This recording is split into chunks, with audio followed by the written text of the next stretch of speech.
Jake pushed the heavy cleaning cart down the marble hallway of Hartwell Industries, the wheels squeaking softly in the quiet building. It was 8 p.m. on a Tuesday and most of the office workers had gone home hours ago. The only sounds were the hum of air conditioning and his footsteps echoing through the empty corridors. 3 years. That's how long he had been working as a night janitor in this gleaming corporate tower. 3 years of mopping floors, emptying trash cans, and wiping down conference tables where million-dollar deals were made during the day. Most people would look at his job and see failure, but Jake had learned to see it differently. He stopped at the first office and pulled out his key card. The door beeped and clicked open. As he entered, Jake couldn't help but notice the expensive artwork on the walls and the leather chairs that probably cost more than he made in 6 months. This was the office of one of the senior managers, a man who barely acknowledged Jake's existence when they occasionally crossed paths in the elevator. Jake had gotten used to being invisible. The employees who worked here during the day would walk past him as if he were part of the furniture. Sometimes they would step around him while he was cleaning without even saying, "Excuse me." It wasn't that they were trying to be rude, he told himself. They just lived in a different world. But Jake knew something that none of them suspected. While they saw just a janitor, he was quietly building something much bigger. It had all started by accident. During his first week on the job, Jake had been emptying the trash in the executive conference room when he noticed a crumpled financial report. His curiosity got the better of him, and he smoothed it out to read it. The numbers fascinated him. He could see patterns and inefficiencies that jumped off the page. That night, he went home to his small studio apartment and researched everything he could about the company online. He read their annual reports, studied their competitors, and analyzed their market position. What he discovered surprised him. Hartwell Industries was successful, but they were leaving money on the table in several key areas. From that day forward, Jake started paying attention to everything. While he cleaned, he would listen to conversations in the conference rooms. He would read documents that were left on desks or thrown in trash cans. He wasn't snooping or trying to steal secrets. He was learning. Jake had always been smart. In high school, he was the kid who helped classmates with their math homework and won the Academic Achievement Award 3 years running. His teachers told him he could do anything he wanted. College was supposed to be his ticket to a better life, but life had other plans. His father got sick during Jake's sophomore year, and the medical bills piled up quickly. Jake dropped out to work full-time and help his family pay the expenses. His father recovered, but by then Jake was stuck. Without a degree, no company would give him a chance at anything more than entry-level work. The cleaning job at Hartwell Industries was supposed to be temporary, just until he could figure out his next move. But months turned into years, and Jake found himself trapped in a cycle. He needed money to survive, which meant he couldn't afford to quit and go back to school full-time. He couldn't get a better job without a degree. It felt hopeless. That's when Jake decided to change the game. If he couldn't go to school during the day, he would go at night. After finishing his cleaning shift at 2 a.m., Jake would drive across town to the community college where they offered night classes for working adults. It wasn't easy. Jake would get home from work at 2:30, study until 4 a.m., sleep for 4 hours, then attend classes until 2 p.m. After that, he would go home, eat dinner, maybe nap for an hour, then head back to Hartwell Industries to start his cleaning shift again. Weekends were for homework and more studying. His friends thought he was crazy. "Why are you killing yourself like this?" they would ask. "You've got a steady job. Just accept it and enjoy life." But Jake couldn't accept it. Every night when he cleaned those executive offices, he imagined himself sitting behind one of those big desks, making the decisions that shape the company's future. He could see solutions to problems that the current leadership couldn't even identify. The hardest part wasn't the lack of sleep or the exhaustion. It was the loneliness. Jake barely had time for friends or dating. While other people his age were going to bars and parties, he was either working or studying. Sometimes he wondered if it was all worth it, but then he would remember why he started. Jake didn't want to spend the rest of his life being invisible. He wanted to matter. He wanted to use his brain for something bigger than figuring out the most efficient way to clean a bathroom. After 2 years of night school, Jake had earned his associate degree in business. His grades were perfect, a 4.0 GPA that he was proud of even though there was no one to share the achievement with.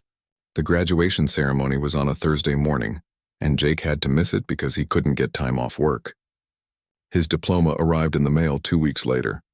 Now he was working toward his bachelor's degree, taking advanced classes in finance, marketing, and management. Every lesson he learned in class he would mentally apply to what he observed at Hartwell Industries during his cleaning rounds. He began to see the company not as an outsider looking in, but as someone who understood the business from the ground up. Jake knew things about Hartwell Industries that even some of the executives didn't know. He knew which departments were wasting money on unnecessary supplies. He knew which meetings were productive and which ones were just expensive ways for managers to avoid making real decisions. He knew where the company was vulnerable to competitors and where they had opportunities for growth. More importantly, Jake had ideas. Real solutions that could save the company millions of dollars and increase their market share. He had even written them down, creating detailed business plans and proposals during his study time at home. Not that anyone would ever listen to suggestions from the night janitor. As Jake finished cleaning the last office on the floor, he looked out the floor-to-ceiling windows at the city lights below. Somewhere out there were other people like him, working hard toward dreams that seemed impossible. Some of them would give up. Others would find ways to break through. Jake wasn't sure which category he would fall into, but he knew one thing for certain. He wasn't giving up. Not yet. Tomorrow would bring another day of being invisible, another shift of cleaning up after people who had the opportunities he was still fighting for. But Jake had learned patience. He had learned that sometimes the best way to climb a mountain is to start by understanding every rock at the bottom. He just didn't know that very soon.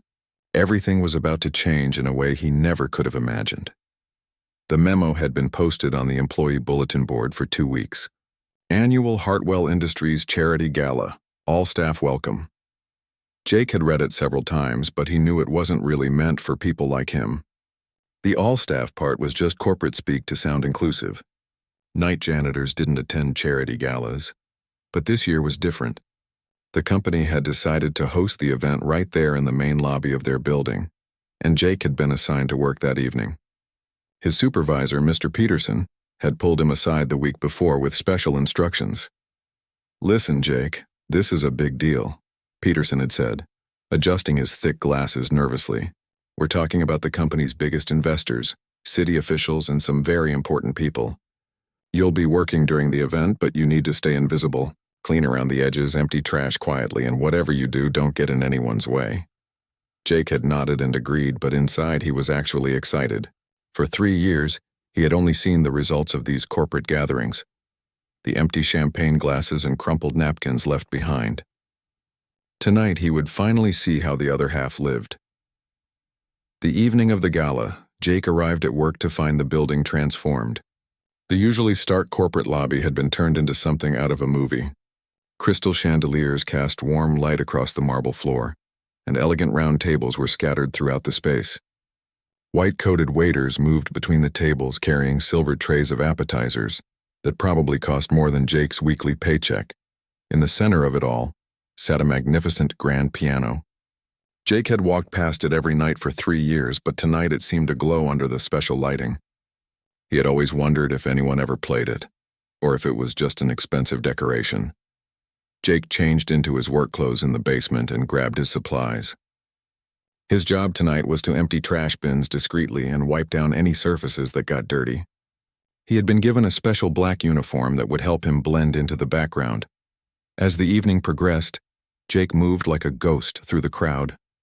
He watched men in expensive suits laugh loudly while adjusting their gold watches. He saw women in designer dresses that cost more than his monthly rent, sipping champagne and talking about their weekend trips to wine country. Jake recognized many faces from the company's annual report and website. There was the chief financial officer, a stern woman who always looked stressed when he cleaned her office. The head of marketing was there too, the man who had once stepped over Jake while he was cleaning a spill without even acknowledging him. And then there was Richard Hartwell himself, the CEO and owner of the company. Jake had only seen him a handful of times in person, usually surrounded by assistants and talking loudly on his phone. Tonight, Hartwell was in his element, working the room like a politician, shaking hands and slapping backs. Hartwell was the kind of man who filled every room he entered. Tall, with perfectly styled gray hair and an expensive suit that fit him like it was painted on. He had inherited the company from his father, and had a reputation for being brilliant but ruthless. Jake had read articles about him in business magazines during his lunch breaks. The man was worth hundreds of millions of dollars. As Jake quietly emptied a trash bin near the piano, he couldn't help but overhear Hartwell talking to a group of investors. The CEO had positioned himself next to the grand piano and was telling a story about how it had been his grandfather's, imported from Austria in the 1920s. "This piano has been in my family for 4 generations," Hartwell was saying, running his hand along the polished surface. "My grandfather bought it for my grandmother, who was quite the pianist in her day. Cost him a fortune back then, probably worth 10 times that now." One of the investors, a man with a thick accent, asked if anyone still played it. "Oh, I can play a little," Hartwell laughed, though he made no move toward the piano bench. "Took lessons as a kid, you know how it is. But I'm much better at making money than making music." The group laughed at his joke, and Jake continued working quietly nearby. He had almost made it to the next trash bin when disaster struck. Jake was carrying a full bag of garbage when someone bumped into him from behind. He turned quickly to avoid falling and accidentally knocked into a waitress carrying a tray of champagne glasses. The tray went flying, and glass crashed to the marble floor in an explosion of sound that seemed to echo through the entire lobby. Every conversation stopped. Every head turned toward the noise.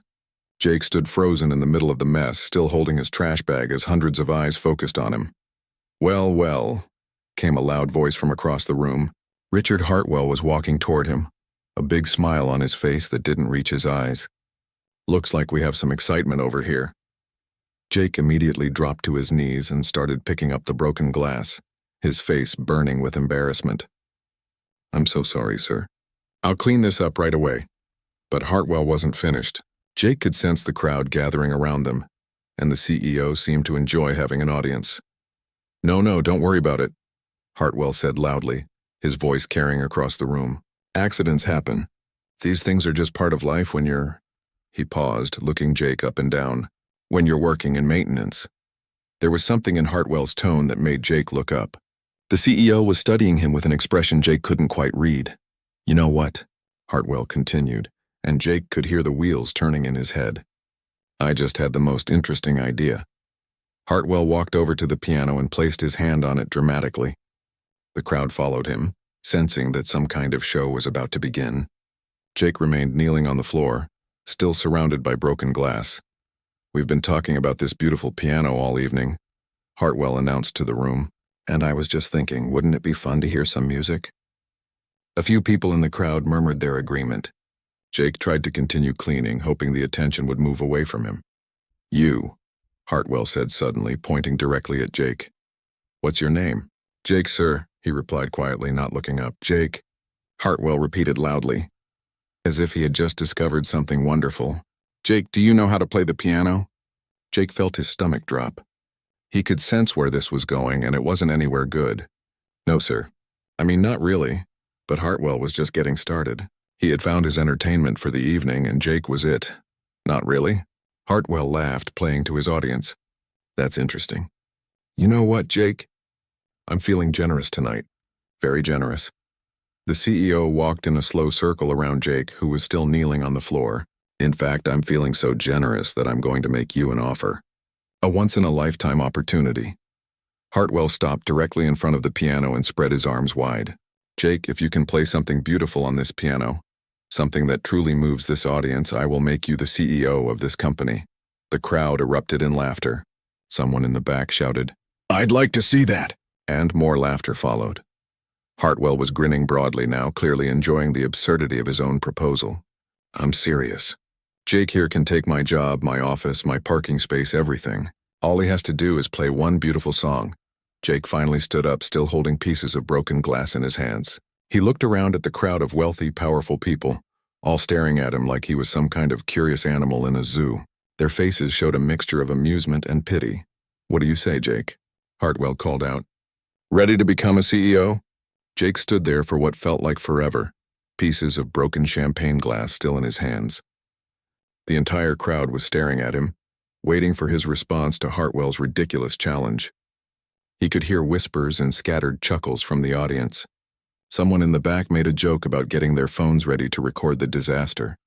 His first instinct was to apologize again, clean up the mess, and disappear back into the shadows where he belonged. That's what everyone expected. That's what would end this humiliating moment and let him return to being invisible. But something inside Jake had snapped. Maybe it was 3 years of being treated like furniture. Maybe it was all those nights studying while everyone else slept, working toward a dream that felt impossible. Or maybe it was just the way Hartwell was smiling at him, like Jake was nothing more than entertainment for his rich friends. Jake carefully placed the broken glass on a nearby table and wiped his hands on his uniform. The crowd grew quieter, sensing that something was about to happen. Hartwell raised his eyebrows, clearly not expecting Jake to actually consider the challenge. "Well?" Hartwell prompted, his voice carrying across the silent lobby. "Are you going to take me up on my offer, Jake?" Jake looked around the room one more time. He saw the faces of people who had never noticed him, who thought he was just some guy who cleaned their offices. They had no idea who he really was or what he was capable of. They were about to find out. "Yes, sir," Jake said quietly, his voice steadier than he felt. "I'll play something for you." The laughter that erupted from the crowd was louder than before. Someone actually clapped.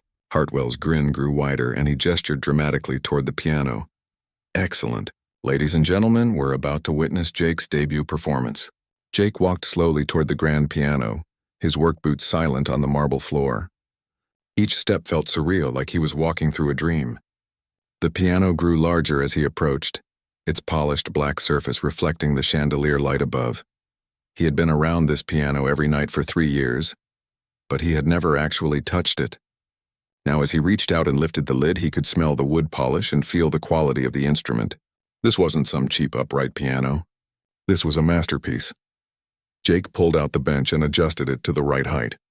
Behind him, the crowd was still chattering and laughing, making bets about how badly this was going to go.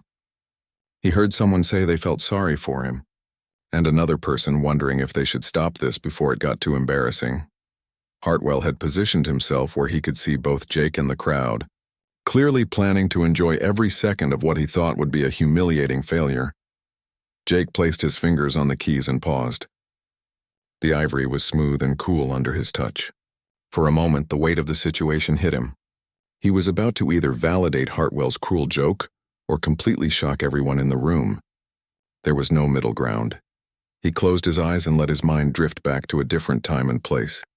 Back to when he was 12 years old, sitting in Mrs. Chen's living room for his weekly piano lesson. Back to the hours he spent practicing in his family's small apartment, dreaming of playing on a stage someday. Back to high school, when he would stay after school to practice on the old piano in the music room because it was better than the keyboard at home. Jake had started playing piano when he was 7. His mother had insisted on lessons even though money was tight. She said music would give him something that no one could ever take away from him. She was right in a way. When life fell apart and he had to drop out of college, when he couldn't find any job better than cleaning offices, the piano had remained. He had kept playing all these years, even after everything went wrong. There was an old upright piano in the basement of his apartment building that the landlord let him use. Most evenings, after work and before school, Jake would go down there and play for an hour or two. It was the only time he felt truly like himself. The crowd behind him was getting restless. Someone called out, "Are you going to play something or are you just going to sit there?" Jake opened his eyes and looked down at the keys. Then, without any more hesitation, he began to play. He started with something gentle, a piece by Chopin that had always been one of his favorites. The opening notes were soft and delicate, almost questioning. The crowd behind him grew quiet, not because they were impressed, but because they were surprised he could actually produce recognizable music. But as Jake continued, something magical happened. The music began to fill the space around him, and he forgot where he was. He forgot about the cleaning uniform, the broken glass, and the crowd of people watching him. There was only the music and the feel of the keys beneath his fingers. The piece began to build in intensity. Jake's hands moved across the keyboard with a confidence that surprised even him. This wasn't the cheap keyboard in his apartment or the old upright in the basement. This was an instrument that responded to every subtle touch, every small change in pressure. As the music swelled, Jake felt himself pouring everything into the performance. 3 years of frustration, all those nights of exhaustion, the loneliness of pursuing a dream that no one believed in, all of it flowed through his fingers and into the piano. He moved into the more complex middle section of the piece, his left hand providing a rich, rolling bass line while his right hand sang out the melody. The sound filled every corner of the lobby, reflecting off the marble walls and high ceiling. Behind him, the crowd had gone completely silent. The laughter and chatter had stopped entirely. Even the waiters had stopped moving, standing frozen with their trays as they listened. Jake transitioned into the final section, the music becoming more urgent and passionate. His fingers flew across the keys, but every note was perfect, every phrase carefully shaped. This wasn't just someone who could play a few simple songs. This was a real pianist, someone with years of training and natural talent. As the piece built to its climactic moment, Jake felt tears threatening to form in his eyes. This was what he had dreamed of for so long. Playing for an audience on a beautiful instrument, showing people what he was truly capable of. The final section began to quiet down, becoming gentle and reflective again. Jake let each note ring clearly, giving the beautiful melody room to breathe. When he played the final chord, he held it until the last vibration faded into silence. For several seconds, no one moved. The lobby was so quiet you could hear the air conditioning humming. Jake sat at the piano bench, his hands still on the keys, afraid to turn around and face the crowd. Then someone began to clap. Slowly at first, then others joined in. Within moments, the entire room was applauding, and Jake realized that some people were actually standing up. He finally turned around to look at the audience. The faces staring back at him were completely different from before. Where there had been amusement and pity, now there was genuine amazement. Some people looked shocked, others impressed. A few were wiping their eyes, but the most satisfying sight of all was Richard Hartwell's face. The CEO stood near the piano, his mouth slightly open, his confident smile completely gone. For the first time since Jake had known him, Hartwell looked like a man who had no idea what to say. The applause continued for what felt like several minutes. When it finally died down, Jake stood up from the piano bench and faced the crowd. He was still wearing his janitor's uniform, still surrounded by the evidence of the accident that had started all this. But everything had changed. In the span of one song, Jake had gone from being invisible to being the center of attention. The question now was what would happen next. As the applause finally died down, Jake stood next to the piano, still trying to process what had just happened. The faces in the crowd were completely different now. Instead of looking at him like he was some kind of entertainment, people were staring at him with genuine respect and curiosity. Hartwell cleared his throat loudly, clearly trying to regain control of the situation. "Well, that was unexpected," he said, forcing a laugh that sounded hollow in the quiet room. "You certainly can play, Jake, I'll give you that." But before Hartwell could say anything else, an elderly woman stepped out of the crowd and walked directly toward Jake. She was probably in her 70s, with silver hair pulled back in an elegant style, and wearing a simple but obviously expensive black dress. What caught Jake's attention immediately were her eyes. They were bright with tears. "Excuse me, young man," she said softly, her voice carrying a slight accent that Jake couldn't quite place. That was absolutely beautiful. Simply extraordinary. Jake felt his cheeks burning. He wasn't used to compliments, especially from someone who looked like she belonged in this crowd of wealthy investors. "Thank you, ma'am. I'm glad you enjoyed it." The woman stepped closer, studying his face carefully. "You play with such emotion, such technical skill. How long have you been playing?" "Since I was 7, Jake answered honestly. "My mother insisted on lessons even though we couldn't really afford them." "Your mother was a wise woman." The elderly lady smiled, and Jake could see that her eyes were still watery. "You know, I haven't heard anyone play Chopin like that in many, many years. Not since my late husband." She paused and looked at the piano, running her fingers along its edge just as Hartwell had done earlier. "He would have loved your performance tonight. He always said that true musicianship comes from the heart, not just the fingers." Jake wasn't sure what to say to that, but something about this woman made him feel comfortable. There was a kindness in her voice that he rarely heard from the wealthy people who worked in this building. "I'm Catherine Sterling," she said, extending her hand, "and you are clearly much more than just a—" "What did Mr. Hartwell call you? Maintenance staff?" The name Sterling rang a bell in Jake's mind, but he couldn't quite place it. "I'm Jake, ma'am. And yes, I work as a janitor here." "Night shift." Mrs. Sterling's eyebrows went up slightly. "A janitor? How interesting." She glanced around at the crowd, which had broken back into small conversation groups, though many people were still looking in their direction. "Tell me, Jake, what else do you do besides clean offices and play piano beautifully?" It was such a simple question, but no one had ever asked Jake anything like it before. Usually when people found out he was a janitor, the conversation ended there. They either ignored him completely or treated him with polite indifference. "Well," Jake said slowly, "I'm also a student. I go to school at night after work. What are you studying?" "Business. I already have my associate degree and I'm working on my bachelor's now. I should graduate next year if everything goes well." Mrs. Sterling's expression changed. She looked genuinely impressed. "You work nights, go to school, and still find time to maintain that level of musical skill? That's remarkable." Jake shrugged, uncomfortable with the praise. "I do what I have to do." "What kind of business are you studying?" This was where Jake usually became vague. Most people didn't really want to know the details, and he had learned not to bore them with his academic interests. But something about Mrs. Sterling made him want to be completely honest. "Finance and management mostly. I've been particularly interested in operations efficiency and cost reduction strategies." He paused, then decided to take a risk. "Actually, I've been studying this company specifically, Hartwell Industries.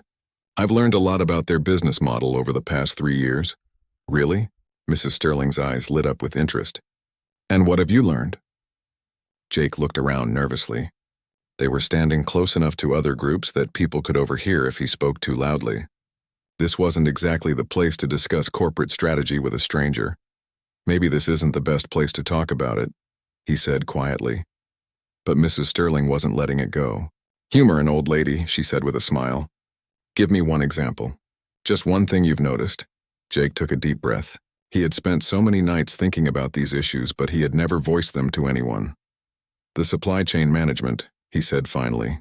"They're ordering office supplies from 6 different vendors when they could consolidate to 2 and save about 15%.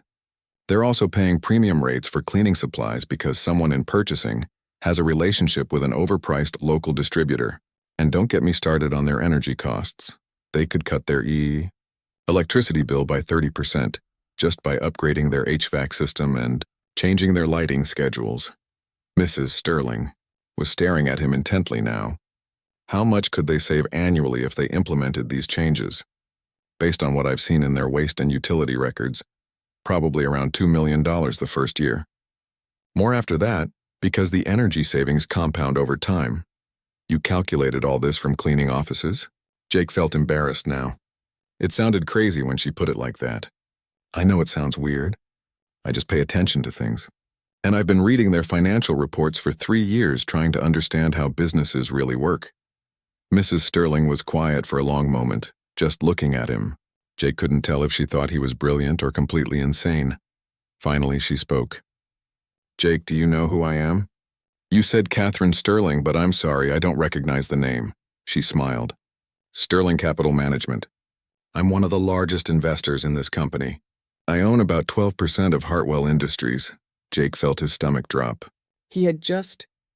"Shareholders, oh no. I'm so sorry, Mrs. Sterling, I didn't mean to—" "Don't apologize," she said firmly. "You're absolutely right about all of it. I've been saying the same things to the board for 2 years, but they keep telling me that operations are fine and profits are strong. Meanwhile, I can see exactly the inefficiencies you're talking about in their quarterly reports." Jake didn't know what to say to that. Mrs. Sterling looked over at Hartwell, who was now holding court with another group of investors, apparently trying to move on from the piano incident. Then she looked back at Jake. "Tell me something," she said. "Do you have these ideas written down anywhere? Your cost-saving strategies, I mean." "Yes, ma'am. I've actually put together a pretty comprehensive plan. I was thinking about it as my senior project for school. I'd very much like to see that plan." She reached into her small purse and pulled out a business card. "This has my direct number on it. Would you be willing to send it to me?" Jake took the card with shaking hands. "You really want to see it?" "Young man, I've been investing in companies for 40 years. I know talent when I see it, whether it's musical talent or business talent. And tonight you've shown me both." Mrs. Sterling glanced over at Hartwell again and something in her expression changed. When she looked back at Jake, there was a new determination in her eyes. "Jake, I have one more question for you. That challenge Mr. Hartwell made, about making you CEO if you could play beautifully. Do you think he was serious?" Jake almost laughed. No, ma'am. He was just making fun of me. He never expected me to actually be able to play. I see. Mrs. Sterling was quiet for another moment, then she smiled. It wasn't a kind, grandmotherly smile this time. It was the smile of someone who had just made an important decision. Well then, she said, loud enough that several nearby conversations stopped. I think it's time we reminded Mr. Hartwell about the importance of keeping his word. Before Jake could ask what she meant, Mrs. Sterling was walking away from him, heading directly toward Hartwell. Her voice carried clearly across the lobby as she approached the CEO. Richard, she called out, I believe we need to discuss your interesting job offer. Jake watched in amazement as Mrs. Sterling walked directly up to Hartwell, who was in the middle of telling a story to a group of investors. She didn't wait for him to finish his sentence. Richard, she said loudly enough that half the room could hear her, I believe we need to discuss your interesting job offer. Hartwell turned toward her, his confident smile faltering slightly when he saw the serious expression on her face. Catherine. How wonderful to see you tonight. What job offer are you talking about? The one you made to Jake about 5 minutes ago, she replied, gesturing toward Jake, who was still standing by the piano. You promised to make him CEO if he could play something beautiful on that piano. The conversations around them began to die down as people sensed drama unfolding. Hartwell's laugh sounded forced and uncomfortable. Oh, that, he said, waving his hand dismissively. That was just a joke, Catherine. A bit of fun for the evening. You know I wasn't serious. I see. Mrs. Sterling's voice was calm, but Jake could hear steel underneath it. So when you make promises in front of your investors and employees, they shouldn't take you at your word. Hartwell's smile disappeared completely. He looked around at the growing circle of people listening to their conversation, clearly realizing that this wasn't going the way he had expected. Now wait just a minute, he said, his voice getting louder. That young man is a janitor. A very talented janitor, I'll grant you, but still a janitor. You can't seriously expect me to what? Mrs. Sterling interrupted. To honor your word? To recognize talent when you see it? To treat your employees with respect? Jake felt like he was watching a movie. This elegant elderly woman was taking on one of the most powerful men in the city, and she was doing it because of him. He wanted to tell her to stop, that it wasn't worth the trouble, but he couldn't find his voice. Hartwell's face was getting red now. Catherine, you're being ridiculous. The boy can play piano, I'll give him that. But running a company requires business knowledge? Mrs. Sterling cut him off again. Like understanding supply chain management, cost reduction, and operational efficiency. Because Jake just explained to me exactly how your company could save over $2 million annually by fixing problems that your current management team apparently can't even see. A murmur went through the crowd. Jake noticed that several board members had moved closer to listen. That's impossible, Hartwell said flatly. He's a night janitor. He doesn't have access to financial reports, utility bills, vendor contracts. Mrs. Sterling's voice was getting sharper. Richard, this young man has been working in your building for 3 years. He's been studying your company while he cleans your offices, and he's earned a business degree while doing it. Meanwhile, your management team can't figure out why your operating costs keep rising. Jake noticed that Dr. Williams, the head of the board of directors, had stepped forward. Dr. Williams was a serious woman in her 60s who rarely spoke at company events, but when she did, people listened. Excuse me, Dr. Williams said quietly. Did I hear correctly that this employee has identified specific cost-saving opportunities? Mrs. Sterling turned toward her. More than that, he's apparently written a comprehensive business plan for improving operations. Is this true? Dr. Williams asked, looking directly at Jake. Jake felt every eye in the room focusing on him again. This was worse than the piano performance. At least then he knew he could play. Now he was being asked to defend business ideas he had never expected anyone to take seriously. Yes, ma'am, he said quietly. I've been working on it as a project for school. And you believe these changes could save the company $2 million? In the first year, yes. Probably more after that. Dr. Williams exchanged glances with 2 other board members. Richard, she said, turning back to Hartwell, I think we should hear these ideas. This is insane. Hartwell exploded. You're all taking this seriously? He's a janitor. He's a business student with 3 years of inside knowledge about our operations, Dr. Williams replied calmly. And according to Catherine, he has insights that our current management has missed. Mrs. Sterling stepped closer to Hartwell. Richard, you made a promise in front of witnesses. Maybe you meant it as a cruel joke, but that young man delivered exactly what you asked for. He played beautifully, more beautifully than I've heard in years. Now it's time for you to deliver on your word. You can't be serious, Hartwell said, but Jake could see that he was starting to realize this wasn't going away. I'm completely serious, Mrs. Sterling replied. In fact, I'm so serious that I'm prepared to pull Sterling Capital's entire investment from this company if you don't honor your commitment. The room went dead silent. Jake felt his knees go weak. Sterling Capital wasn't just any investor. They owned 12% of the company. If they pulled out, it would be a financial disaster. Dr. Williams stepped forward again. Catherine, that seems extreme. Perhaps there's a compromise here. What kind of compromise? Mrs. Sterling asked. Richard made his promise publicly, and it should be honored publicly, Dr. Williams said slowly, as if she was thinking through the idea as she spoke. But perhaps instead of immediately making him CEO, we could start with a proper evaluation of his business plan and his qualifications.